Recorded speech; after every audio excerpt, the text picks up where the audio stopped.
السلام عليكم، كي دايرين؟ لاباس عليكم؟ نتمنى يا ربي تكونوا بصحة جيدة وبأحسن الأحوال نتوما والعائلة ديالكم والأحباب ديالكم. اليوم إن شاء الله غنحضر لكم واحد الطبق مغربي كيف ما كتشوفوا، السفة المدفونة. إلا بغيتوا تعرفوا على هذا الطبق ما عليكم غير تتابعوا الفيديو حتى النهاية، وكنتمنى يعجبكم. ما تنساوش ديروا لايك وما تنساوش تشتركوا في القناة اللي مازال ما اشتركش. ويلا نشوفوا المقادير.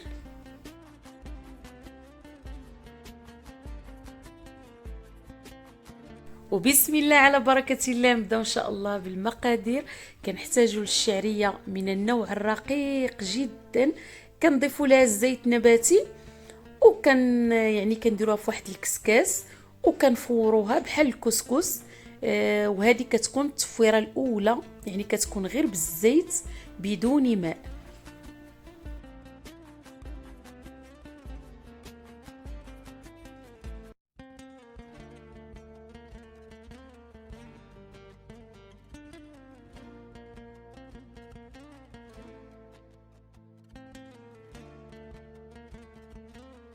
وملي كنحسوا بان الشعريه ديالنا تفورات، يعني دازت واحد 15 دقيقه، كنحيدوها من الكسكاس، كنديروها في واحد الاناء. ومن بعد كنضيفوا ليها هذاك الماء فاش تفورات، يعني الماء المغلى كيف ما غتشوفوا، يعني كنكبوا عليها كامل. ومن بعد كنعاودوا نصفيوها من هذا الماء ونردوها في واحد الطبق او الكسعه، وكنخليوها يعني تشرب داك الماء ويتضاعف الحجم ديالها. هذه اول عمليه ضروري خصنا نديروها الا بغينا نزربوا العمليه ديال الطهي ديالها. كيف ما كنعرفوا كتاخذ وقت كبير، فهذه طريقه سهله باش كتسهل علينا يعني التفوار ديال هاد الشعريه هذه. ودابا غادي نبردها شويه، وغادي نضيف ليها شويه ديال الملح وشويه ديال الزيت، يعني القليل من الزيت ماشي بزاف. وغادي نحركها وغادي نخليها يعني تضاعف الحجم ديالها.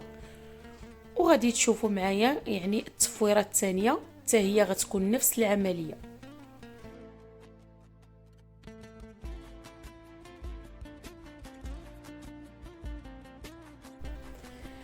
كنخلي داك الشعريه ديالنا يعني تشرب مزيان. وراني وجدت شويه ديال البصله اللي كنخليها تشحر مع شويه الزيت والملحه. مني كنشوف الشعريه ديالي يعني تشربت ليا الماء مزيان، كنديرها في الكسكاس وكنفورها للمره الثانيه تقريبا واحد 15 دقيقه. في هذا الاثناء كنضيف الدجاج حسب كميه الاشخاص على داك البصيله اللي تشحرات. كنضيفوا معلقه صغيره ديال الكركم او الخرقوم البلدي، وملعقه صغيره ديال البزار، ملعقه صغيره ديال سكنجبير، وملعقه صغيره ديال الثوم المفروم. انا شديت 2 ريوز الثوم وحكيتهم، وملعقه كبيره يعني ديال القزبر والمعدنوس. وكنخلط الكل، كنخلي كل شيء كيتشحر مزيان. من بعد كنضيف واحد كاس ديال الماء باش يطيب لينا داك الدجاج ديالنا، وكنخليو الكل على نار هادئه. كنرجعوا للشعريه ديالنا من بعد ما كتفور، كنعاودوا ليها نفس العمليه اللي درنا في التفويره الاولى، يعني كنديروها في واحد الاناء وكنكبوا عليها يعني الماء المغلى. ولكن العمليه كتكون بسرعه، يعني خصنا نسربيو، يعني نكبوا عليها الماء ونصفيوها عاوتاني في الكسكاس يعني بسرعه. ومن بعد كنردوها للكسعه وكنبقى نبردو فيها ونزيدو عليها شويه ديال الزيت كيف ما كتشوفوا، يعني راه كبيت عليها الماء المغلى. ومن بعد راني غادي نصفيها في الكسكاس. المهم اعتذر شويه لان مع الفوار الكاميرا شويه كتضبب ليا. من بعد كناخذ الشعريه ديالي وكنردها يعني في واحد الطبق اللي يكون كبير او الكسعه كيف ما كتشوفوا، وكنخليوها يعني تشرب لينا مزيان، وكنحركوها مره كنحركوها باش تشرب لينا داك الماء ويتضاعف الحجم ديالها. وهاد الطريقه فهي كتساعد اننا يعني ما كنديروش داك 7 تصفويرات ولا 6 تصفويرات، فكتاخذ لينا 3 ديال التصفويرات لا اقل ولا اكثر. الا كانت سخونه ما ديروش بحالي، حركوا بشي حاجه يعني شي مغرفه ولا شي فرشيطه، لان كتكون سخونه بزاف. انا فورت الزبيب او العنب المجفف حتى هو فورته جانبا بوحدو، واللوز راني سلقته وقشرته وغنقليه للتزيين. ملي كيطيب لينا الدجاج ديالنا كنحيدو من داك المريقه وكنخلي داك البصله يعني كتغمر مزيان كتشرب الماء. ودابا هذه اخر تصفويره اللي هي التصفويره الثالثه اللي غادي نفور يعني الشعريه ديالي. كيف ما كتشوفوا يعني راه ما كتلصقش نهائيا، وغنردها تفور تقريبا 10 دقائق لا اقل ولا اكثر. ودابا غادي تشوفوا معايا الطريقه ديال التقديم ديالي.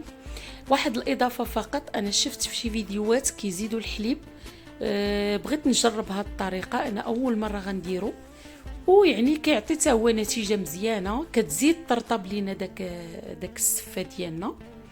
هذا فقط اختياري، يعني انا شفتو عند شي اخوات كيديروه وجربته حتى انا، وغادي تشوفوا معايا الطريقه ديال التقديم. بالنسبه يعني انا راه ضفت شويه ديال الزبده كيف ما كتشوفوا باش كتزيد ترطب لينا داك الشعريه، وكنضيف الزبيب او العنب المجفف، وكنحرك الكل مزيان باش كتذوب ليا داك الزبده. وهاد العمليه يعني خصها تكون بالزربه باش نقدروا نحطوها في الطبق وتكون مازال سخونه. ومن بعد غتشوفوا معايا الطريقه ديال التقديم.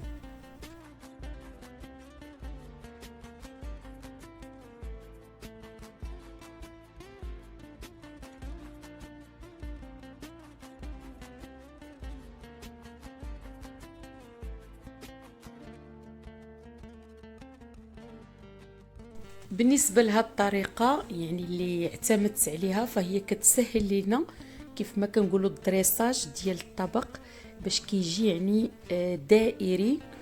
الطبقه الاولى كتكون ديال الشعريه، والطبقه الثانيه فكتكون ديال داك التغميره والدجاج. وهذه هي السفه المدفونه المعروفه يعني في المغرب. بالنسبه يعني للطبقات فكيكونوا جوج ديال الطبقات ديال الشعريه، وسط منهم كيكون الدجاج.